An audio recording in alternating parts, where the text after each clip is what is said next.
अहिंसा के अवतार भगवान महावीर स्वामी के जन्म में कोटि वंदन। अहिंसा यात्रा के प्रवर्तक आचार्य महात्मा के जन्म में कोटि वंदन। निविन धर्म परिवार आज से तत्वबोध सप्ताह प्रारंभ होने जा रहा है। तत्वबोध सप्ताह का पहला जो विषय है दानु जीव अधीन।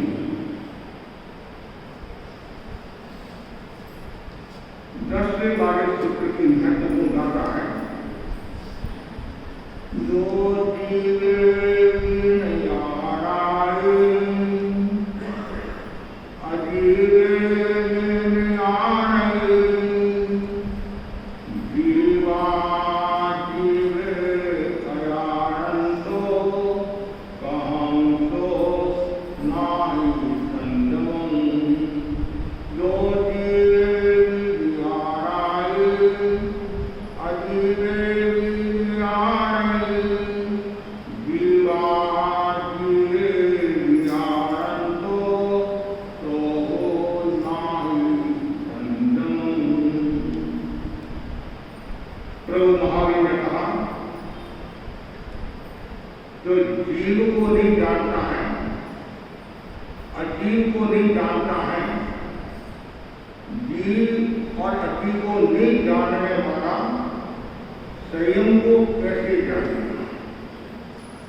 दुनिया में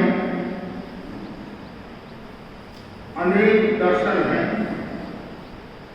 अनेक तत्व हैं, अनेक परंपराएं हैं, अनेक मान्यताएं हैं। सबकी अलग अलग परंपरा है, अलग अलग मान्यता है, अलग अलग तत्व है। उसमें एक जैन दर्शन भी है। जैन दर्शन एक विलक्षण दर्शन है और जैन दर्शन में भी तत्वबोध का विशेष विवेचन मिलता है। तत्व का अर्थ है जिसका महानतम प्रयोजन निकलता है। तत्व का एक अर्थ सार भी होता है। तत्व का मूल जो अर्थ होता है तत्व की भाषा में पारमार्थिक वस्तु या सत्य को तत्व कहा गया है। पदार्थ वस्तु सत्य या पदार्थ वस्तु या सत्य को तत्व कहा गया है। तत्व मुख्य रूप से दो है, जीव और अजीव। विवक्षा की दृष्टि से, समझाने की दृष्टि से, विस्तार की दृष्टि से तत्व के 9 भेद किए। अब यह कोई जरूरी नहीं है भगवान पार्श्वनाथ के समय 9 तत्व हो, ऋषभ भगवान के समय 9 तत्व हो। अभी वर्तमान में 9 तत्व की परंपरा है। वो भी श्वेतांबर परंपरा में परंपरा है। दिगंबर परंपरा में 9 तत्व की परंपरा नहीं है, 7 तत्व की परंपरा है। उन्होंने उन्हें पापों वन के अंतर्गत दिया है। श्वेतांबर परंपरा में भी उस आश्रम को जीव मानते हैं, उस आश्रम को अजीव मानते हैं। मूल जीव जीव को दोनों ही मानते हैं। जीव के अंतर्गत आश्रव, संवर, निर्जरा, मोक्ष आदि। अजीव के अंतर्गत पुण्य, पाप और बंध। जो व्यक्ति तत्व को समझ लेता है वो अच्छी तरह से संयम का पालन कर सकता है, दायित्व का पालन कर सकता है। यहां तक बताया गया है जिसने तत्व को, जीव अजीव को अच्छी तरह से जान लिया है उसके कोई वैर नहीं होता है।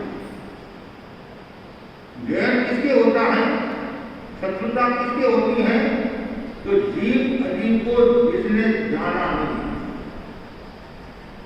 साधु लोग होते हैं वो जीव अजीव को जानते हैं, समझते हैं, आचरण में लाते हैं, इसलिए उनके कोई वैर नहीं, कोई वैर नहीं। पूर्व कर्म के अनुसार होना वो अलग बात है। सामान्यतया साधु के कोई वैरी नहीं होते हैं, दुश्मन नहीं होते। क्यों? उन्होंने 6 जीवनी काया को अवैधान दिया है, सद जीवनी काया। और साधु के लिए सबसे पहले सद जीवनी काया का ज्ञान होना जरूरी होता है। पक्षी गाय, अप गाय, तेजस गाय, वायु गाय, वनस्पति गाय। तो जीव जीव को जानना, तत्व को जानना वो जरूरी है। जब तक व्यक्ति तत्व को नहीं समझता है न वो श्रावकपन की आराधना कर सकता है, न ही साधुपन की आराधना कर सकता है, और यहाँ तक वो आगे बढ़ ही नहीं सकता। आगे कौन बढ़ेगा? जो जानकार होता है वो आगे बढ़ता है। व्यवहार में भी देखो, जो पढ़ा लिखा होता है वो आगे बढ़ता है, और जो अंगूठा छाप है, अनपढ़ है, वो आगे बढ़ने की संभावना कम है। इसलिए जीव जीव को जानना। जीव क्या? जिसमें चेतना है, सुख दुख की अनुभूति जो करने में सक्षम है, जो अविभाज्य है, असंख्य प्रदेश पिंड वाला है, वह कौन है? जीव है। सरल भाषा में जिसकी चेतना है वह जीव है, और जिसमें चेतना नहीं है वो अजीव है।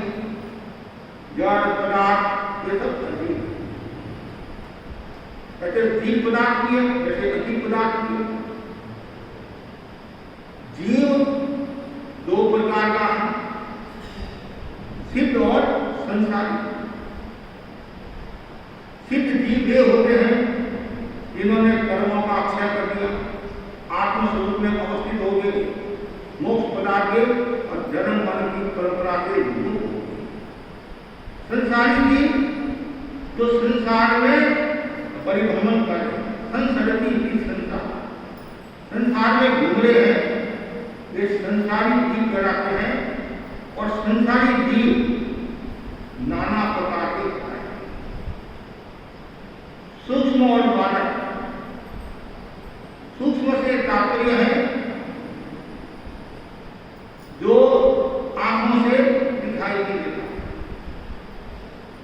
चरम चक्षुओं से जो दिखाई देता है वो बालक है, जो दिखाई नहीं देता वह सूक्ष्म है।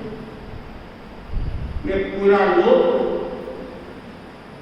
सूक्ष्म जीवों से भरा हुआ है, हताशत।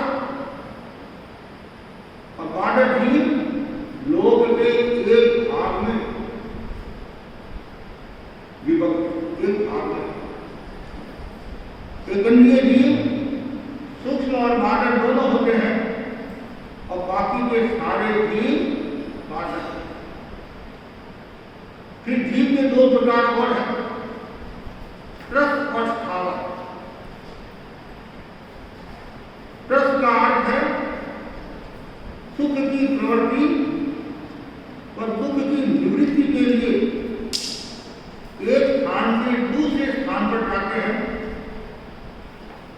जो हलन चलन करते हैं, गमनागमन करते हैं, वे जीव त्रस्त कहलाते हैं। और जो घूमना नहीं करते हैं, जो चलते फिरते नहीं हैं, वे स्थावर कहलाते हैं। एकत्रीय जीव स्थावर है और बाकी के सारे जीव रस। रस भी दो प्रकार का है, एक गति रस, एक लंबी रस। गति रस में कौन आते हैं? तेजस वायु काय के जीव गति रस में आते हैं, उनकी गति। लेकिन वो लंबी रस नहीं है। लंबी रस दो इंद्रिय से लेकर पंचेंद्रिय तक के जीव।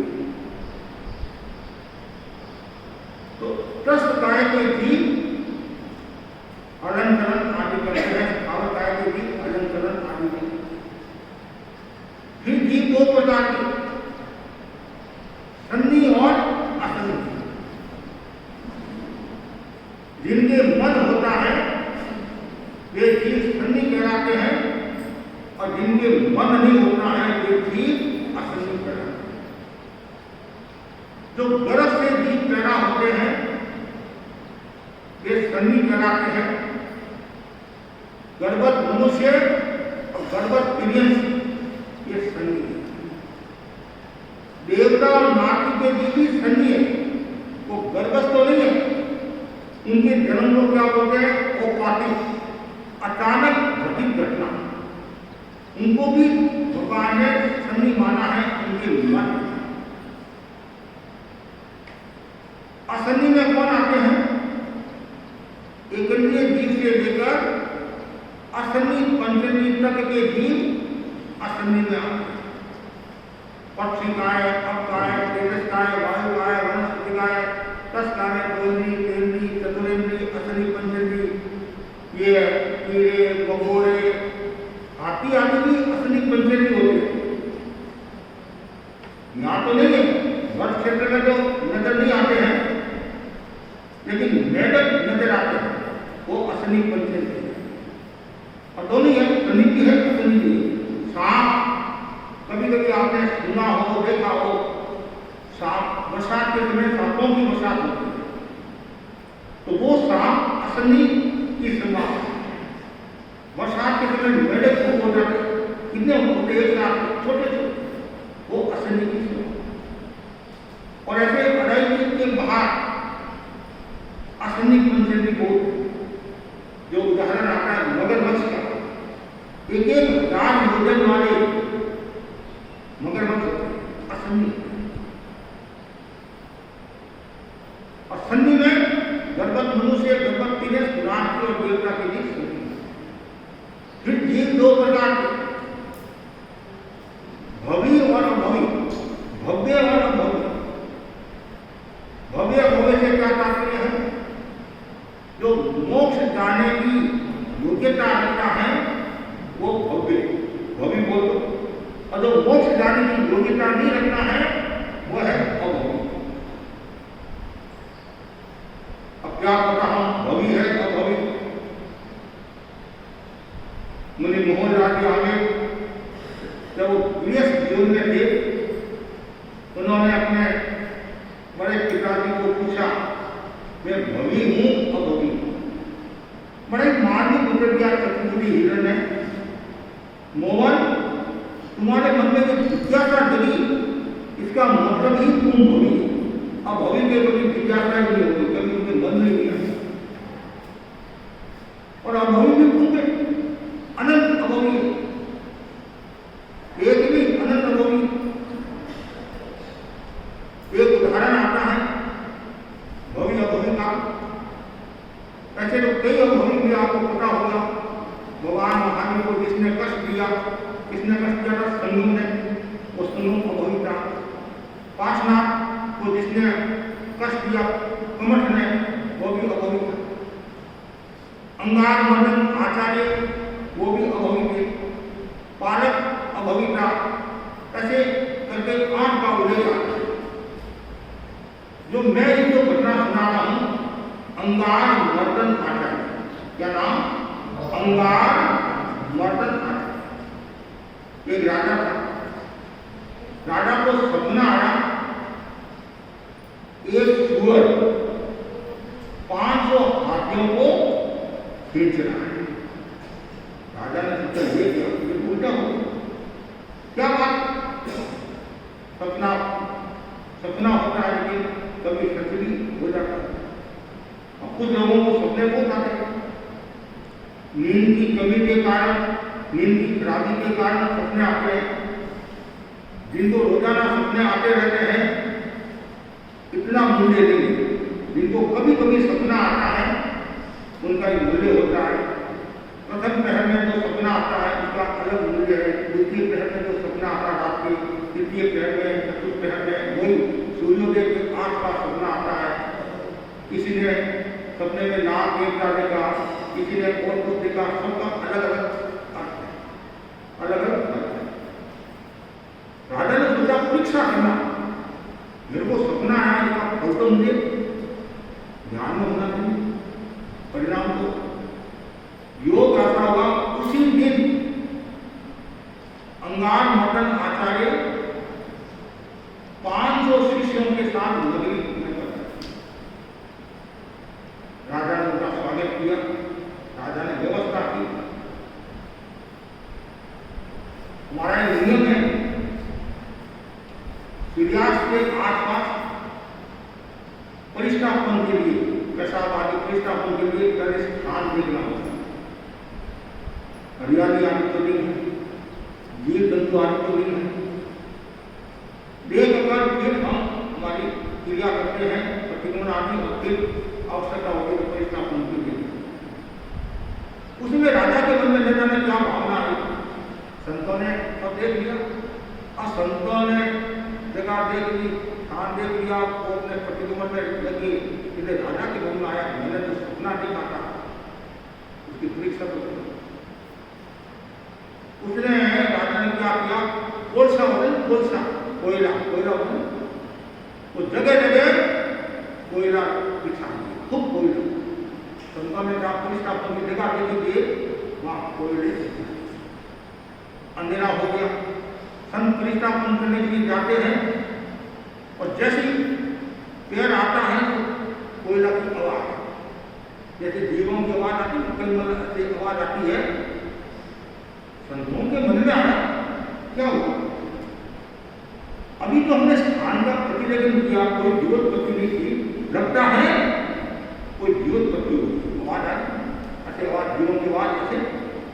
एक साधु वापिस आ गया, दूसरा गया, वो भी वापिस आ गया, तीसरा गया, वो भी वापिस आ गया, चौथा गया, वो भी वापिस आ गया। आचार्य का क्या बात है कि गुरुदेव लगता है जीवोत्पत्ति होगी, मेरे को देख। संतों से पात्र लिया, फड़ करके परिष्टापन करके आ गई। ये सारा विषय कौन देख रहा है, राजा देख रहा है। और राजा ने कहा मेरा सपना सच निकल। 500 शिष्यों के साथ जो आचार्य आए हैं और मेरे को जो सपना आया था 500 हाथियों को सूअर खींच रहा है, अंगार मर्दन आचार्य सूअर है और 500 जो साथी है वो हाथियों के समान है। ये अभवी है, ये भवी है। भवी खींच के उनके मन में आ गया, अभवी के मन में नहीं। ये एक पहचान। और ऐसे अभवी क्रिया की दृष्टि से 21वें देवलोक तक चला जाता है। संतों के देश राय में संत जैसी साधना करते हैं, तपस्या करते हैं, वैसे वो भी तपस्या करता है और 21वें देवलोक तक। और पर्याप्त विशुद्धि चारित्र वाले 8वें देवलोक से ज्यादा नहीं जा सकते। क्यों? उनमें विशुद्धि होती है, उनकी क्रिया होती है। तो भवी अभवी तो एक भी अभवी होते हो सकते हैं, कोई भी प्रेमी सब होते हैं। लेकिन से लेकर पंचमी तक के जो जीव है वो भवी भी है, अभवी। और जो श्रावक है,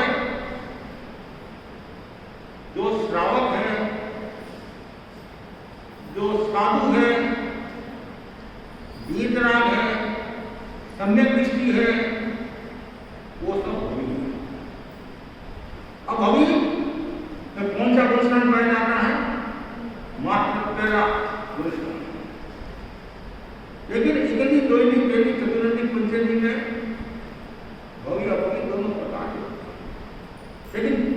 पुरस्कार सब भूल एक पहले पुरस्कार को। ऐसे ही जीव दो प्रकार के बताए हैं, व्यवहार राशि और व्यवहार राशि। व्यवहार राशि का मतलब क्या? जिन्होंने उपयोग करना सीख लिया है तो व्यवहार में आते हैं।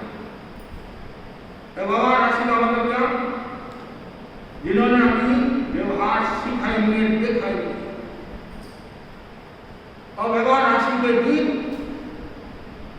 अनंत अक्षय कोश कभी खत्म होने वाला नहीं।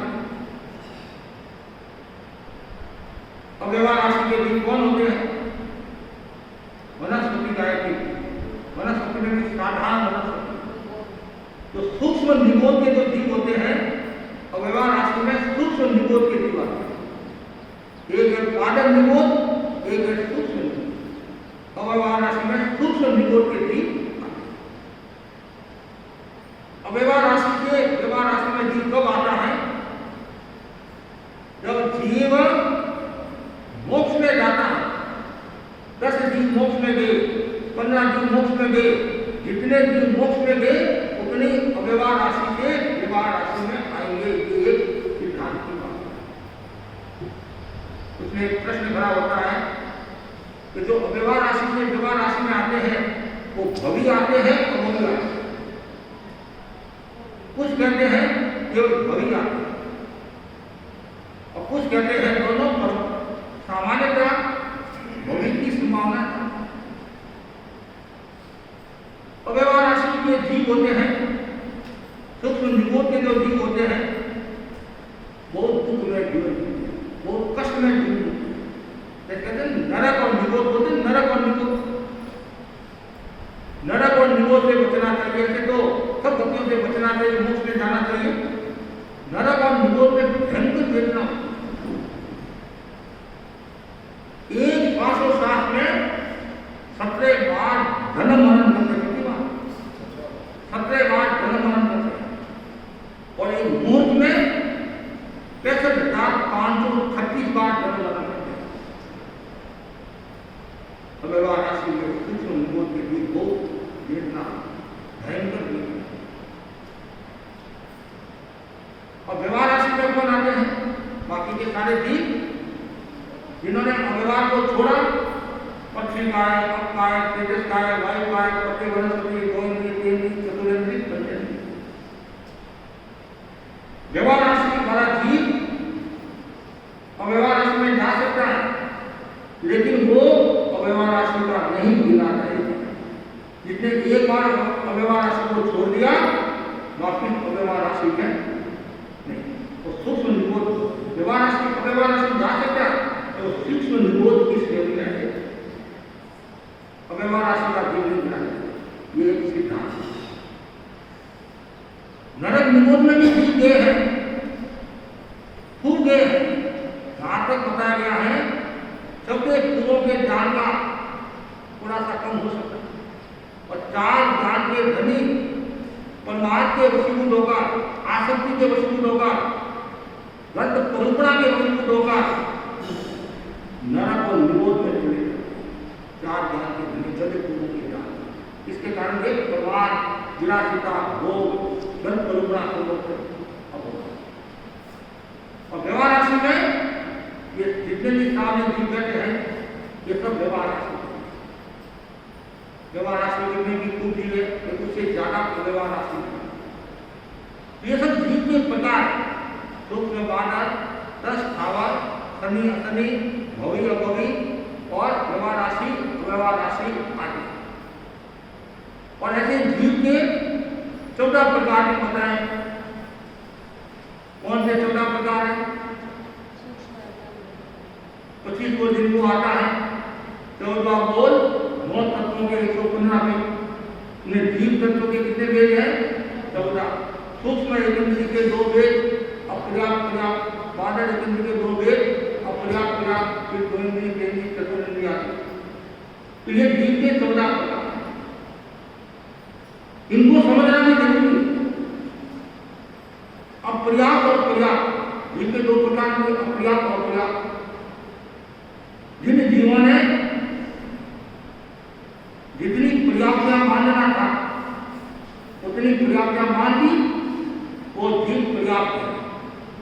जिन्होंने नहीं बांधी वो अपर्याप्त है।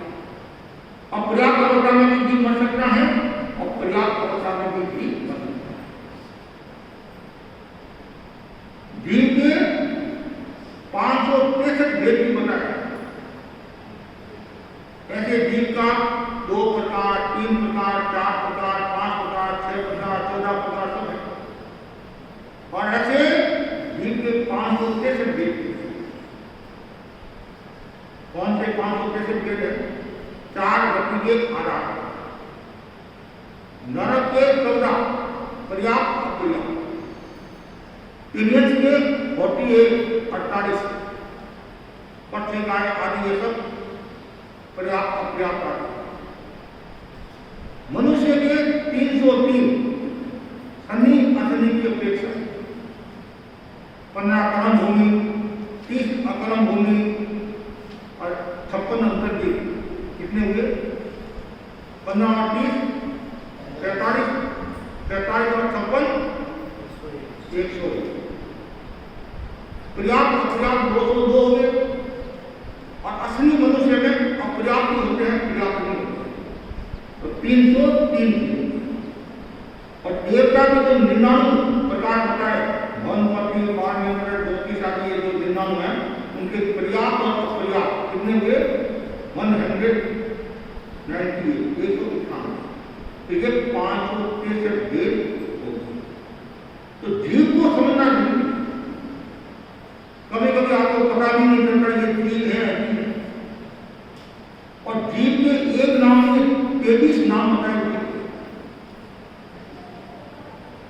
जीव का एक नाम उज्जवल भी है, जैसे उज्जवल हरिंदर करना, आत्मा भी है, प्राण भी है, जीव भी है, ऐसे 23 नाम। और ये जो प्राण भूत जीव सत्व हम कहते हैं, प्राण भूत जीव सत्व है, सब ये जीव है। लेकिन इनमें अलग अलग जीव बताए। प्राण में कौन आते हैं? 3 विवेकेंद्रिय के जीव, द्वैंद्रिय, चतुरेंद्रिय के जीव प्राण कहलाते हैं। और पंचेंद्रिय के जीव जीव कहलाते हैं। पक्षी काय, अपकाय, तेजस काय, वायु काय के जीव ये सत्व कहलाते हैं। और वनस्पति काय के जीव भूत कहलाते हैं। प्राण भूत जीव सत्व। अब जीव ये है नहीं है कैसे पता चलता है? जिनको ज्ञान है, थोड़ा भी जानकार है, तो वो बता देगा ये जीव है ये नहीं। तो जीव अजीव को समझना जरूरी है। और जो जीव अजीव को नहीं समझता है वो साधना भी नहीं कर सकता। और साधु बन गया और उसको पता नहीं चले ये काई है क्या है, तो पहले ध्यान करें।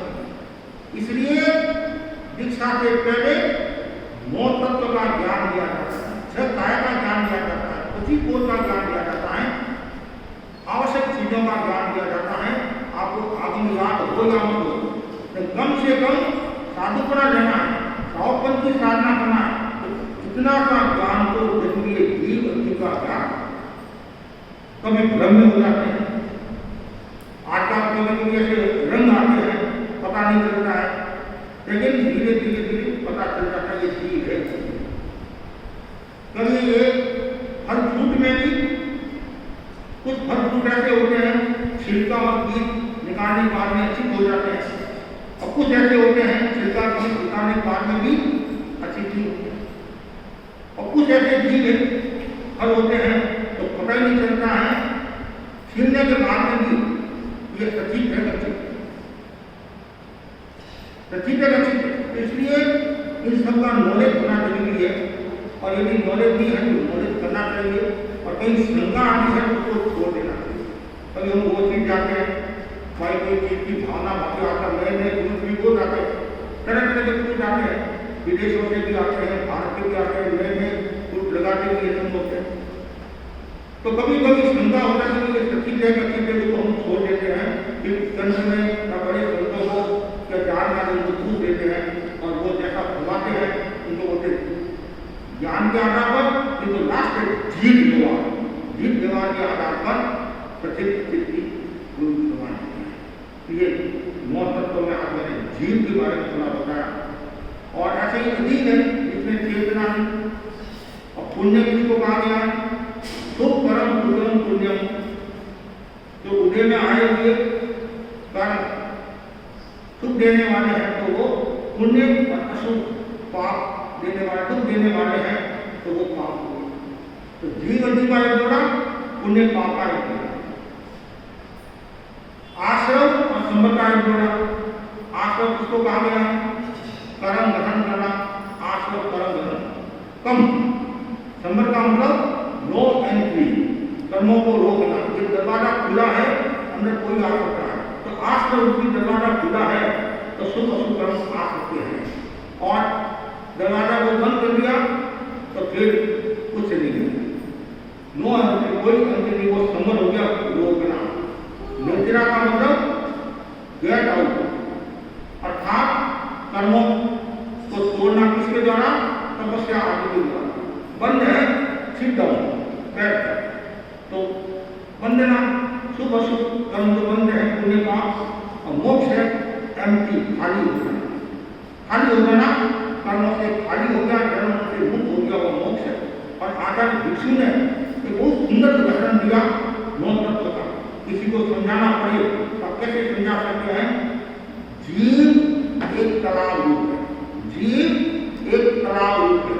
तालाब में पानी होता है तो जीव एक तालाब रूप है। अजीब और तालाब का रूप, तालाब का अभाव, तालाब का अभाव वो अजीब। और पुण्य पाप क्या है? तालाब से पानी निकलना। अच्छा पानी निकलता है तो पुण्य, तालाब निकलता है तो पाप। आश्रम क्या है? तालाब का नाला, तो नाला हो गया। संबंध क्या है? नाले को रोकना। निर्जरा क्या है? उलीझ कर पानी निकालना, मौली के द्वारा पानी निकालना या किसी उपाय के द्वारा पानी को निकालना तो निर्जरा है। और तालाब में पानी पड़ा है वो बंद है, और खाली तालाब मोक्ष है। तो ये नौ तत्व की जानकारी सबको रखनी चाहिए। इन नौ तत्वों में भी बंद का जो कारण है वह है आश्रव। आश्रव और हेतु से संबरो मोक्ष कारण। आश्रव भव भ्रमण का कारण है और संबंध मुक्ति का कारण है। और संबंध के साथ दूसरा सामान्य कैसे, ये ध्यान में रखने की बात है। निद्रा के साथ संबंध होना जरूरी नहीं है। पहले दूसरा मानोगे कि निद्रा होती है तो वहां संबंध नहीं है, इस संबंध के साथ में निद्रा तो हाँ होती पक्की बात होती। तो ये नौ तत्वों का मैंने संक्षिप्त विश्लेषण आपके सामने दिया। दादा के दादा भाई बहन नौ तत्व की आराधना करें, नौ तत्व को समझे, रामो की गति को समझे। इससे आपका भाव और भाव दोनों सुधरेगा। इसी आशा को